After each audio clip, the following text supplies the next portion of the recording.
Berhormat Datuk Seri Ahmad bin Haji Maslan untuk menanyakan soalan. Untuk Speaker, soalan saya nombor 5.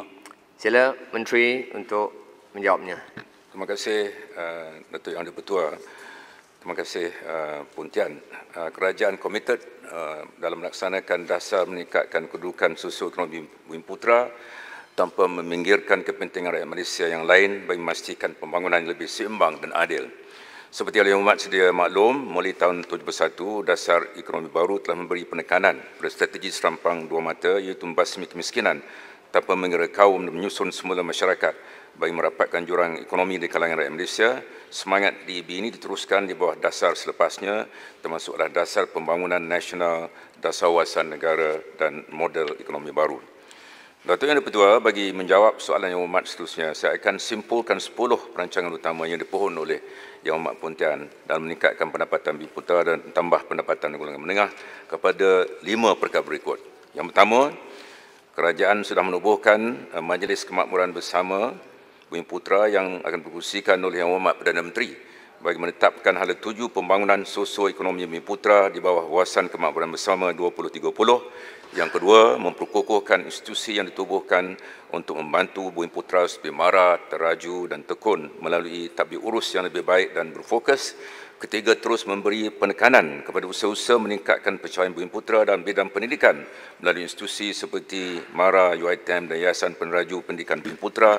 Keempat, menggalakkan penyertaan Bumiputera dalam bidang keusahawanan melalui pembinaan kapasiti dan penyertaan yang lebih efektif dalam pelbagai bidang selaras dengan dasar keusahawanan negara. Dan kelima, meningkatkan pemilikan ekuiti korporat dengan kawalan efektif ataupun efektif kontrol serta pemilikan aset hartanah Bumiputera.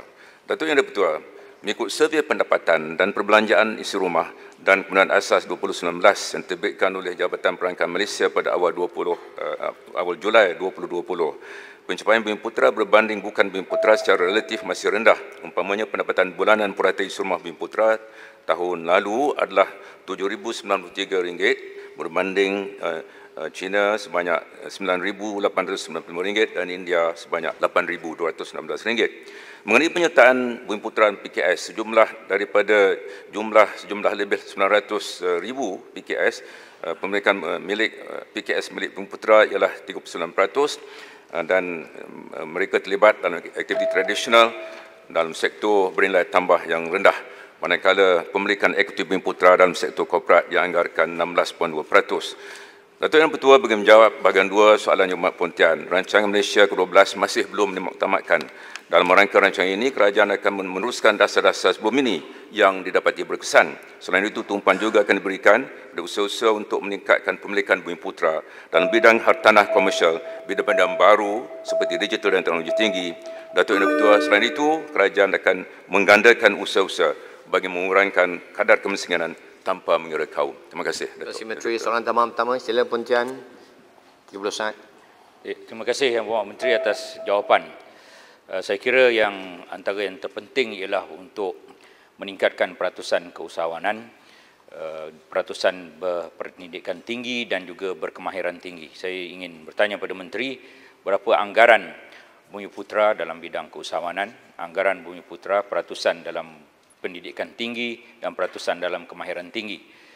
Seterusnya, apakah punca-punca kegagalan perancangan-perancangan sebelum ini dan bagaimana cara untuk mengatasi supaya pemilikan ekuiti Bumiputera itu kekal, hartanah aset itu kekal dan tidak bersifat sementara. Terima kasih.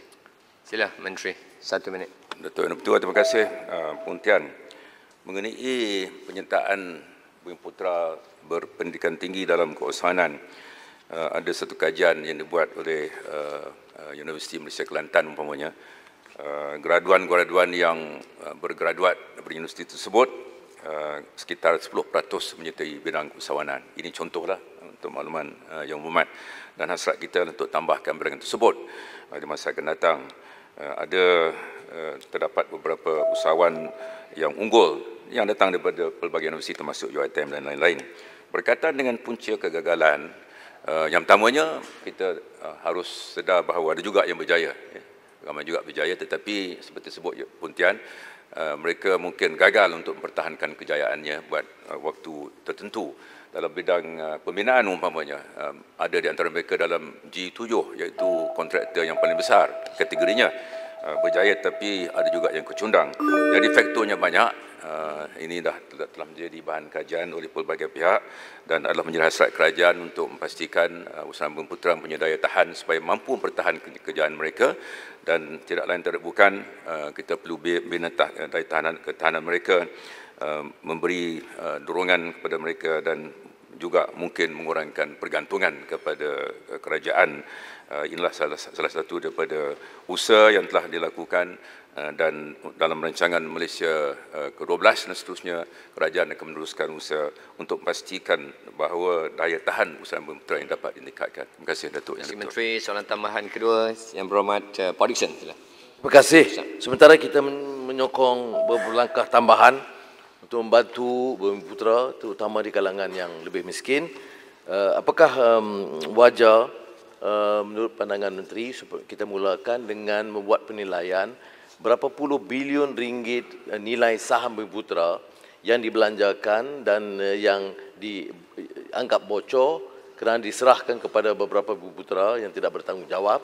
Kita mahu angka-angka itu dibentangkan sebelum dilantik jatuhkuasa baru.